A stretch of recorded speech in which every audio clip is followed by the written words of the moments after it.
ఇది కేవలం ఓ పెంపుడు జంతువు కాదు, ఇదో ఫ్యాషన్ స్టార్. పూర్తి వివరాలకు చదవండి రేపటి సాక్షి దినపత్రిక. చేతగాక చేతులు ఎత్తేస్తే నా టెక్నాలజీతో కాపాడారు కదా. నేను ఒకటి చెప్పాలనుకున్నా, చంద్రబాబు నాయుడు గారి మాటలు మనం అందరం విన్నాం. మనం చంద్రబాబు నాయుడు గారు ఏమన్నారు, ఆర్మీ కూడా చేతులు ఎత్తేసింది, మా వల్ల కాదని చెప్పింది, కానీ నా టెక్నాలజీతో నేను విజయవాడ ప్రజల్ని 3.5 లక్షల మందిని బురదల నుంచి పైకి తీసుకొచ్చానని ఆయన చెప్పుకుంటున్నారు కదా. చంద్రబాబు నాయుడు గారి మాటలు మనం విన్నాం, కానీ విజయవాడ వాసులు ఆయన టెక్నాలజీ గురించి ఏం మాట్లాడుతున్నారు కూడా వారికి వినిపించాలి. మనం వారికి వినిపించాలి, ఒక్కసారి వినిపించే ప్రయత్నం చేద్దాం. ఆహారాలు, ఒక పులిహార ప్యాకెట్ పెట్టడాలు, అది చూపించాలు, హెలికాప్టర్లో నుంచి పైనుంచి ఒక ఆహార ప్యాకెట్ చూపించేసి అదొక హైలైట్ చేయడాలు, మేము చూడు సాంకేతిక ఉపయోగించి పులిహార ప్యాకెట్లు అందించామనేది అంతా షోయింగ్ తప్పించండి.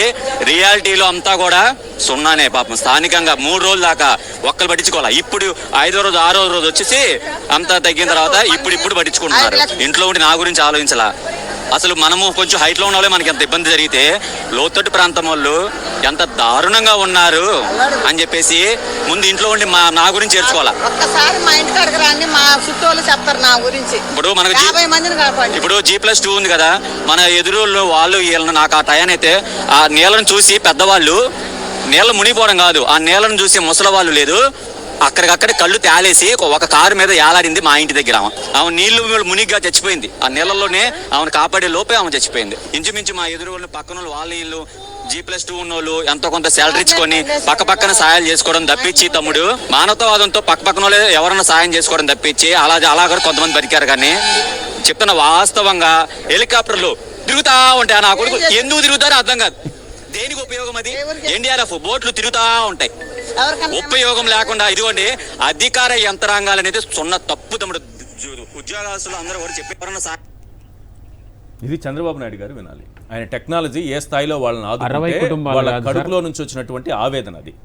ఏమైనా మాట్లాడితే గట్టిగా అది ఆవేదన మాత్రమే. 60 కుటుంబాలు కాదు, ఎంటైటిల్డ్ 2.5 లక్షల మంది ఖచ్చితంగా వాళ్ళకి క్రిమినల్ కంప్లైంట్ వాళ్ళను అనౌన్స్ చేయకుండా, ఎవాక్యుయేట్ చేయమని ప్రికాషన్ చేయకుండా చేసినందుకు 2.5 లక్షల మంది సూ చేయొచ్చు ముఖ్యమంత్రి మీద.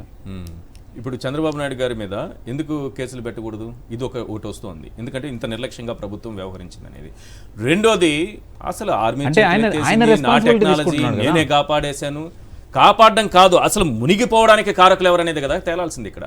అది తేలితే ఎవరు దోషులు? ఇక్కడ 2 విషయాలండి. ప్రజాస్వామ్యంలో ప్రజాప్రభుత్వాలు ప్రజల మాన ప్రాణాలను కాపాడడానికి ప్రైమరీగా ప్రజాప్రభుత్వాలు స్థాపించబడతాయి. ఇక్కడ ప్రాణాలే కాపాడడం లేని ఈ ప్రభుత్వం నిస్సహాయ స్థితిని ప్రభుత్వ గణంతో సైతం ఎక్స్పోజ్ చేసింది. సిసోడియా మాట్లాడింది అదే కదా, we are helpless, we can't do anything because we cannot rescue more than 2 lakhs plus people. కాదు సార్, అట్లా నాకు అర్థం కాదు. ఇది ప్రజలకు బాగా నీట్గా చెప్పండి, నాకు అర్థం కాదు. ఒక అధికారి ప్రభుత్వం తరపున మాట్లాడుతూ 2.5 లక్షల మంది మేము కాపాడలేక చేతులు ఎత్తేస్తాం, మీ చావు మీరు చావండి అనడం ఏంటిది? ఎక్కడైనా ఏ రాష్ట్రంలోనే ఏ ప్రభుత్వం ఈ విధంగా ఉంటుందా? ఇక్కడ ఫస్ట్ ఆఫ్ ఆల్ ఏంటంటే ఎన్డీఏ కూటమిలో బురదలోంచి కమలం వస్తుంది. ఆ బీజేపీని కాపాడే ప్రయత్నంలో ఇవాళ మీకు, ఎందుకంటే ఇంత డిజాస్టర్ జరిగితే వాళ్ళు ఒక్క రూపాయి కూడా మనకి విధిలించకుండా, ఇక్కడ అరుణ్ గారు చెప్పినట్టు it is not a natural calamity. Natural calamity పర్వ్యూలో కనుక ఇది వెళ్తే టక్కని within span of no time they will respond. ఇప్పుడు ఉత్తరాఖండ్లో జరిగిన మానవ దీనికి గౌరవ supreme court direction is very clear. ప్రభుత్వ బాధ్యత అని చెప్పింది. చూసుకోమని కావాలంటే ప్రభుత్వ బాధ్యత ఏది అంటే, ఇవాళ మీరు పులిహార పొట్లాలు ఇవ్వడం అన్నది ఈ చచ్చినట్టు చేయవలసిన పని. వాళ్ళని ఎక్కడో దగ్గర సురక్షిత ప్రాంతాలకు తరలించి వాటిని రెస్క్యూ సెంటర్స్ కింద పరిగణిస్తూ 3 రోజులు కాకపోతే 10 రోజులైనా అక్కడ పరిరక్షించి తీరాలి. కానీ ఇక్కడ ఎవాక్యుయేషన్ జరగలే అంటే criminal intentions are established. Correct. ఎందుకు ఎస్టాబ్లిష్డ్ అంటే నీకు చేత కానప్పుడు పక్కడికి చెప్పాలరా, నాతో కావట్లేదురా, దీనికి ఒక ఆల్టర్నేటివ్ క్రియేట్ చేయాలి. కృష్ణ చైతన్య గారు సమీక్ష జరిగిందా? 28వ తారీఖు కేబినెట్ మీటింగ్లో సమీక్ష ఉంటే ఈ తలకాయ నొప్పి లేదు కదా సార్. ఈ ఉపద్రవం ఇస్రో, ఈ NDRF ఇవన్నీ మనకి చేతమని ఇస్తుంటే మనం IMD కానీ ఇస్రో కానీ ఈ CWC ఇచ్చినవి మనం క్యాబినెట్లో డిస్కస్ చేసి ఉంటే ఎవడో ఒకరికి బుర్రలో ఎక్కడో దగ్గర చిన్న చిటుక్కుమనుంది కదా. ఇప్పుడు 28 నుంచి 2వ తారీఖు ఉపద్రవానికి అవతల DE గారి స్థాయిలోను CE గారి స్థాయిలోను అక్కడ ప్రిపరేషన్లో ఉన్న బుడమేరలో ఇన్ఎవిటబుల్ సిచ్యువేషన్స్ అట్రిబ్యూట్ అవుతే we have to lift the gate. 11,000 క్యూసెక్ల వాటర్ వస్తే గేట్లు ఎత్తడానికి మీ ప్రిపరేషన్లో ఉన్నారు.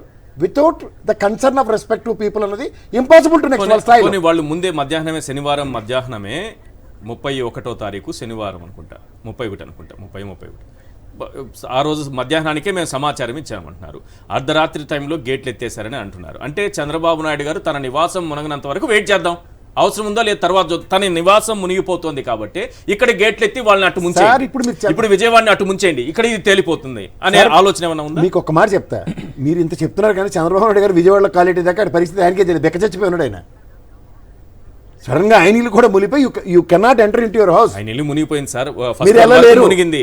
ఇప్పుడు అది అలాగే వదిలేస్తే లేదా బుడమేరు గేట్లు ఎత్తకపోతే మొత్తం బిల్డింగే మునిగిపోతుంది. అదే చెప్తున్నాను సార్, ఇప్పుడు బుడమేరు గేట్లు అన్నవి ఈ కృష్ణానదిలోకి డైవర్షన్ కన్నా ముందు ప్రొయాక్టివ్ గా 11,000 క్యూసెక్స్ దాటుతోంది.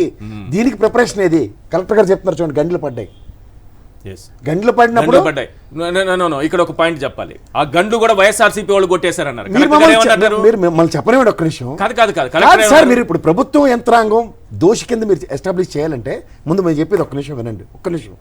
కలెక్టర్ గారికి గండ్లు పడ్డాయనే విషయం తెలిసినప్పుడు, ఇది నేచురల్ కెలామిటీ కింద ఉన్నప్పుడు అప్పుడు దానికి ఏం చేయాలంటే గౌరవ సిడిఆర్ఎఫ్ బృందాలు కానీ ఇవన్నీ వచ్చి గండ్లు పూడ్చే కార్యక్రమం మొదలవుతాయి అక్కడ. ఓకే, అది ప్రభుత్వం చేయవలసిన తక్షణ చర్య. అది కూడా చేయలేదు, అది చేయలే.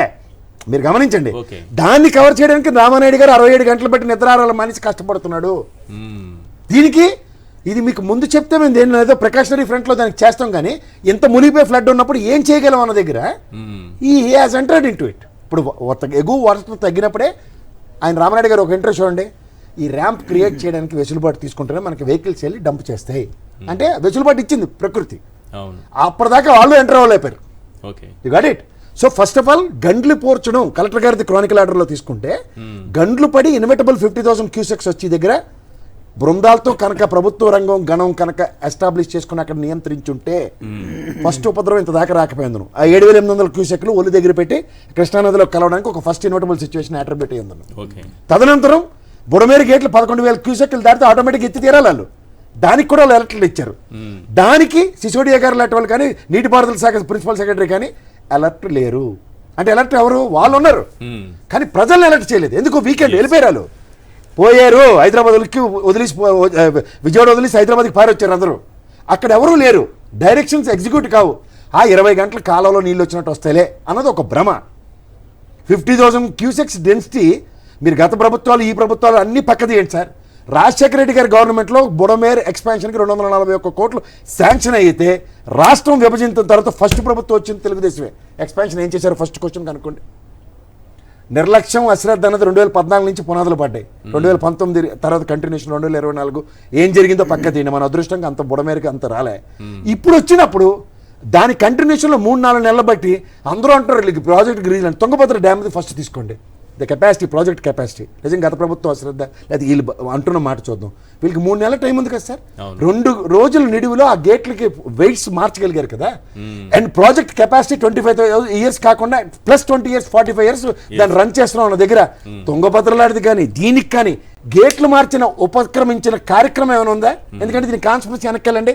సుజనా చౌదరి గారి మాటలు, దీనికి 2014లోనే 2-3 లక్షల పైచీలకు దాని మీద వెచ్చించి కొత్త ప్రకాశం బ్యారేజ్ నిర్మించడానికి వాళ్ళు తీసుకున్న అడ్వాంటేజ్.